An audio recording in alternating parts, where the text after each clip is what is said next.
Olá pessoal, estou trazendo um outro assunto que é bastante curioso e é uma preocupação de quem utiliza o hormônio de crescimento, o GH, por DNA recombinante, feito por engenharia genética, que seria os riscos eventuais que poderiam ter no caso de utilização de médio ou longo prazo. O que tem se observado hoje é, através da Oxford Academy, que escreveu um artigo a respeito disso no jornal The Journal of Endocrinology and Metabolism. Esse artigo, ele dá para nós uma série de detalhes que são muito importantes, escrito por Gebney e colaboradores. O que ocorre é o seguinte: durante uma série de tempos, dos últimos 10 anos para cá, tem sido acompanhado de forma muito cuidadosa, não só por esse autor, mas também pelos próprios fabricantes das substâncias que produzem o GH por DNA recombinante e para verificar os limites que podem ser dados. O que ocorre é o seguinte: não foi observado nenhum caso de alteração maligna, por exemplo, seja ela leucemia, seja ela ou qualquer outra doença neoplásica, câncer, etc. Isso não foi observado, que é uma das grandes preocupações que se tem.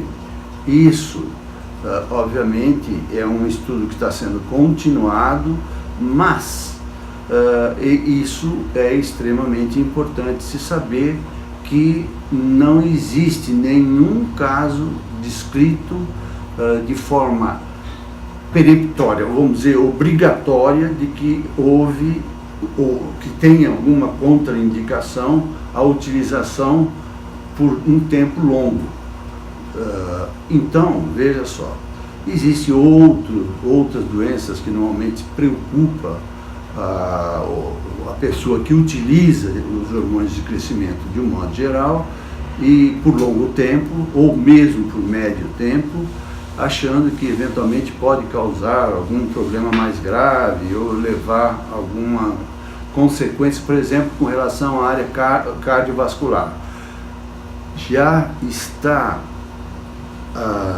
provado nesses 10 anos, e isso é um tempo muito razoável, visto que, na verdade, a utilização começou em 1985, entre 81 e 85, mais ou menos, quando a Genentech desenvolveu essa metodologia para fins de utilização em seres humanos.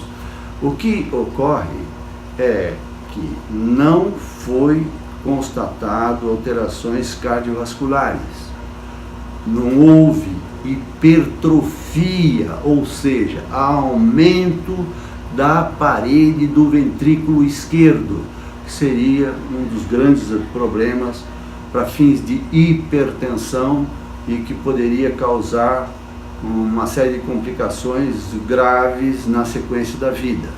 Outra coisa, também não foi encontrado nenhuma situação em que haja comprometimento da insulina diretamente, no caso que seria uma das situações que se preocupa. Óbvio, estou falando em dar para pessoas que têm deficiência, que têm indicação e que é controlada frequentemente, sem nenhuma, vamos dizer, desleixo, e controlada por profissionais absolutamente centrados e focados no caso de aplicação de hormônio de crescimento. não se trata aí, seria o endocrinologista, o neuroendocrinologista, tem que ser observado isso com bastante cuidado. Mas todos os autores citados e a revista publicada pela Academy of Oxford, elas têm um artigo explícito que foi publicado pela Sociedade Mundial de Endocrinologia, que não apresenta nenhuma alteração até o momento. Agora, também não foi encontrado nenhuma justificativa para, vamos dizer, não se aplicar esse medicamento em pessoas idosas. Pelo contrário, em pessoas idosas, ela vai provavelmente, até agora, pelo que se tem de experiência, prolongar a qualidade de vida do indivíduo que estiver utilizando continuamente, por longos períodos, o hormônio de crescimento por DNA recombinante feito por engenharia genética. Nessas condições, a gente vai eliminar diversos mitos que existem a respeito do hormônio de crescimento propriamente dito. Por exemplo, uma das coisas que é perguntada frequentemente seria a acromegalia. A acromegalia, ela é uma doença em que as doses aplicadas devem ser absurdas, desproporcionais. Não é para quem tem deficiência ou para quem está fazendo a reposição correta do hormônio de crescimento. E também não foi observado assim, nada nessas pessoas, através desses artigos que foram publicados por essa revista, não foi observado nada que seja, vamos dizer, grave, é um efeito periférico, entendeu? Por abuso ou então aplicação de forma inadequada do hormônio de crescimento. Isso é muito importante porque ela reduz a preocupação que a maioria das pessoas, principalmente adultas, entendeu? Tem a respeito do hormônio de crescimento, que é uma das maravilhas, no caso de hormônios, e dos benefícios que ele leva às pessoas. Claro que vai existir pessoas que podem questionar, etc. Mas eu estou falando de sociedades internacionais respeitadas, e é um artigo que está publicado, vocês podem encontrar em qualquer lugar, nessa revista que eu falei, e de um modo geral, isso vai levar, por exemplo, essa revista foi escrita no ano de 2000, no ano de 1º de março de 2000. Então, isso é bom vocês observarem que nós estamos em 2018, portanto são 38 anos, tá certo? E que não ocorreu nada de significativo que pudesse preocupar o ser humano com relação a doenças paralelas ou doenças novas, neoplásicas, de um modo geral. Então, é claro, quem tem neoplasia não deve tomar, porque a função do hormônio de crescimento, além da divisão celular, estar envolvida na divisão celular através do DNA, ela ela não vai identificar se o indivíduo apresenta uma neoplasia, entendeu? Obviamente está contraindicado aplicar o hormônio de crescimento. Mas isso, obviamente, ele não é um efeito gatilho, ele é uma substância pura e simplesmente que provoca o processo de divisão celular.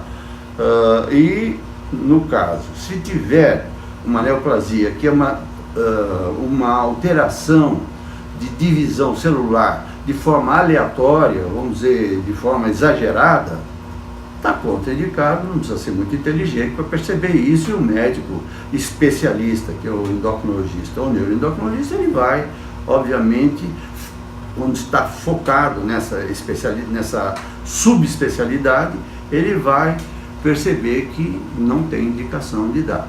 Mas isso são raridades, são bom senso, é uma questão de responsabilidade, de ética, e usar apenas para quem tem indicação por deficiência ou por reposição, no caso de somatopausa, etc. A somatopausa, assim como a menopausa, é a diminuição significativa das substâncias hormonais, e são as substâncias que fazem com que nós vivamos. Nós somos uma bolsa de hormônios, água, e o resto são aminoácidos, que também faz parte dos hormônios, e outras substâncias enzimáticas, etc.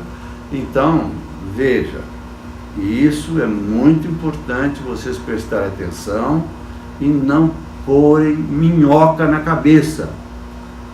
Procurem uma pessoa centrada, que é responsável pelos atos, ético, e que indique de forma precisa, e isso é possível verificar. Obviamente, esses estudos, apesar de esse estudo ser publicado há cerca de 18 anos, ele continua sendo atualizado e tem demonstrado que isso não é verdade, entendeu? Como todo mundo poderia pensar, e que eventualmente acontecia antes da descoberta dessas substâncias, que realmente é uma maravilha da ciência moderna. É isso mais ou menos que eu gostaria que vocês entenderem. E usasse o bom senso no sentido da reposição e da indicação de uma substância tão importante, e não queimá-la por uma questão de ouvir dizer, ou não tenho noção correta, e só deve mexer com isso quem entende.